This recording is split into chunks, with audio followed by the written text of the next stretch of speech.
নমস্কার। মহুয়া বার্তা ইউটিউব চ্যানেলে মহাভারতের ধারাবাহিক পর্বে আপনাকে স্বাগত জানাই। আজকের পর্ব ইন্দ্র এবং বক মুনির উপাখ্যান। চ্যানেলে যারা নতুন তাদের অনুরোধ জানাবো চ্যানেলটি সাবস্ক্রাইব করে মহাভারতের ধারাবাহিক পর্বগুলো শ্রবণ করুন। আসুন আজকের পর্ব শুরু করি।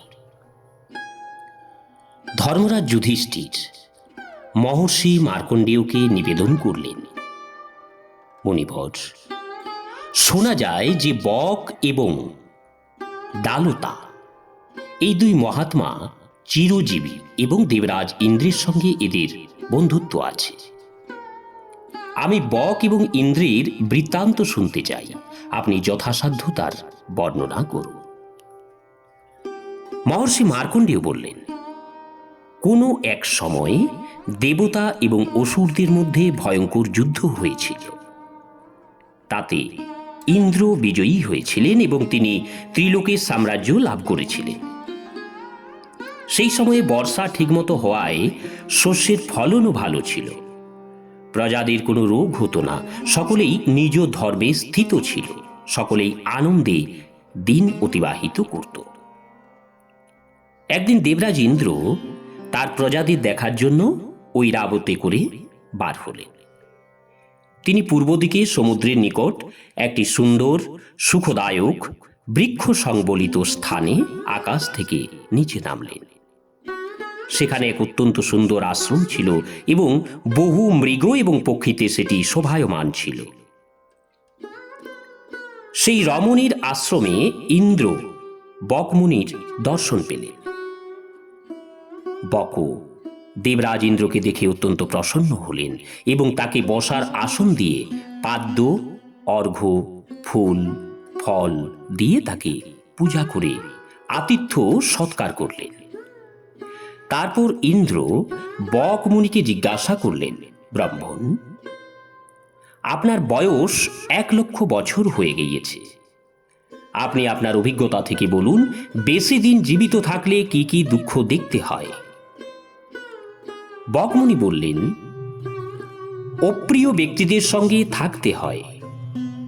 প্রিয় ব্যক্তিদের মৃত্যু হলে তাদের দুঃখ সহ্য করে জীবন কাটাতে হয়। কখনো কখনো দুষ্ট ব্যক্তিদের সঙ্গ করতে হয়। চিরজীবী ব্যক্তিদের পক্ষে এর থেকে বড় দুঃখ আর কি হতে পারে? নিজের স্ত্রী এবং পুত্রের মৃত্যু দেখতে হয়।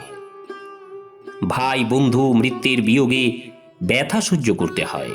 জীবন কাটাবার জন্য পরাধীন হয়ে থাকতে হয়, অনেক অপমান করে, এবং এর থেকে বেশি দুঃখ আর কিছুই নেই।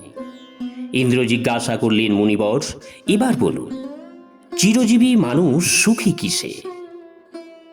বকমুনি বললেন, যে ব্যক্তি নিজ পরিশ্রমে উপার্জন করে নিজ ঘরে কেবল শাক ভাতে সন্তুষ্ট থাকে, কারো অধীন নয়, সেই সুখী।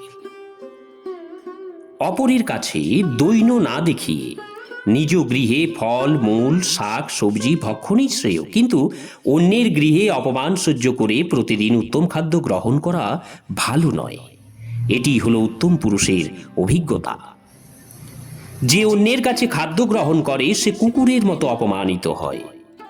সেই দুরাত্মা ব্যক্তির এইরূপ খাদ্যে ধিক্কার। শ্রেষ্ঠ ব্রাহ্মণ সর্বদা অতিথি প্রাণীদের এবং পিতৃপুরুষকে অর্পণ করে শেষে অবশিষ্ট অন্ন গ্রহণ করে। তার থেকে বেশি সুখ আর কি হতে পারে? এই যজ্ঞ শেষে অন্ন থেকে পবিত্র এবং মধুর আর কোনো খাদ্য নেই। যে ব্যক্তি নিজে অতিথিদের তৃপ্ত করে শেষে স্বয়ং ভোজন করে, তার অন্নের যত গ্রাস অতিথি ব্রাহ্মণ ভোজন করেন তত হাজার গাভীদানের পুণ্য সেই দাতা প্রাপ্ত হন। তার যুবাবস্থাতে করা সমস্ত পাপ নষ্ট হয়ে যায়। দেবরাজ ইন্দ্র এবং বকমুনির মধ্যে এইভাবে বহুক্ষণ উত্তম আলাপ আলোচনা চলতে লাগল। তারপর মুনির অনুমতি নিয়ে ইন্দ্র স্বর্গলোকে চলে গেলেন। নমস্কার। আজকের পর্ব এখানেই শেষ করলাম। আসবো আগামী পর্ব নিয়ে ক্ষত্রিয় রাজাদের মহত্ব, সুহোত্র, শিবি এবং যজাতির প্রশংসা। চ্যানেলে যারা নতুন তাদের অনুরোধ জানাবো চ্যানেলটি সাবস্ক্রাইব করে মহাভারতের ধারাবাহিক পর্বগুলো শ্রবণ করুন। রাধে রাধে, হরে কৃষ্ণা।